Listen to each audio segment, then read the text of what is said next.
बैठक में जो कुछ भी हुआ तो आप लोगों को तो मालूम ही है।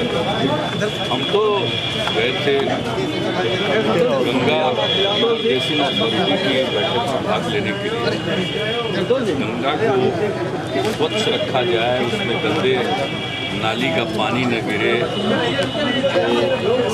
कारखानों का कचरा जाता है वो न जाए, साफ सुथरी रहे और फिर गंगा में पानी का बहाव जारी रहे।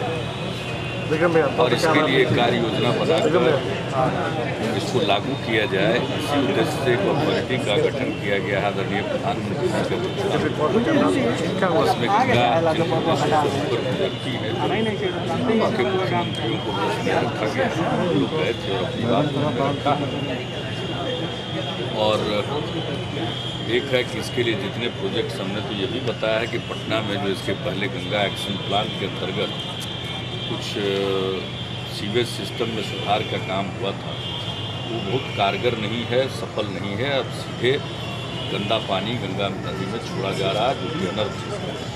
तो नए सिरे से योजना बनाई जा रही है और गंगा नदी के किनारे अवस्थित जितने शहर हैं और जितने बसावट हैं उन सबों पर ध्यान केंद्रित करते हुए गंगा नदी को स्वच्छ रखने की कोशिश करनी होगी। ये बात हमने कही और इसके लिए जो परियोजना बने उसमें केंद्र का प्रस्ताव था कि केंद्रांश 70% और राज्यांश 30% से हमने कहा कि ये आपने गंगा नदी को राष्ट्रीय नदी और राज्यों के पास संसाधन की कमी है, इसलिए केंद्र सरकार को 100% इसमें पूंजी लगाना चाहिए और फिर योजनाओं की मंजूरी का भी सरलीकरण होना चाहिए। कुछ योजनाओं की मंजूरी राज्य स्तर पर भी हो जाए, केंद्र के प्रतिनिधि रहें।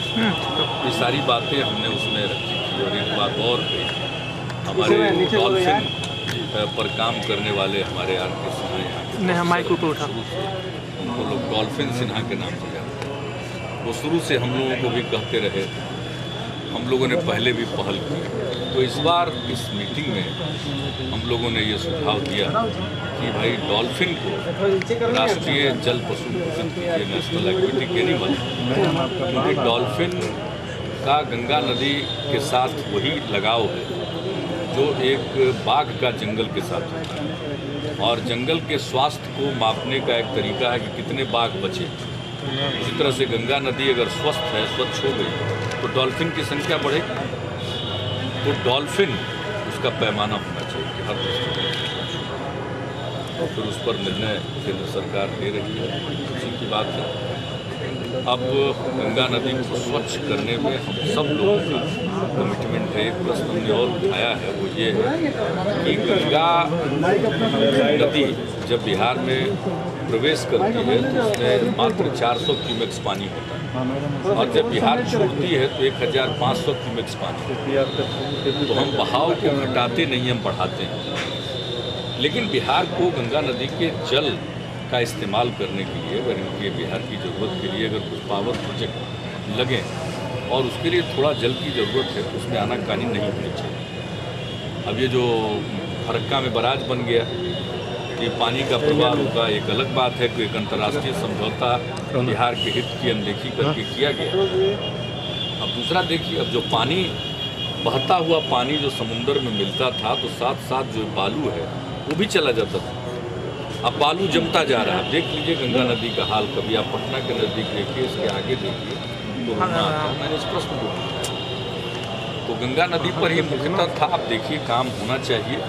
हम लोगों ने कई शहरों के लिए प्रस्ताव सुपुर्द कर दिया है। गंगा नदी पर प्रस्ताव तैयार हो रहा है, लोग उसको सुपुर्द करेंगे और नए सिरे से यानी एक बूंद जल, गंदा जल गंगा नदी में न जाए, ये संकल्प है। और इस लक्ष्य को 10 साल में प्राप्त करने का भी संकल्प किया गया।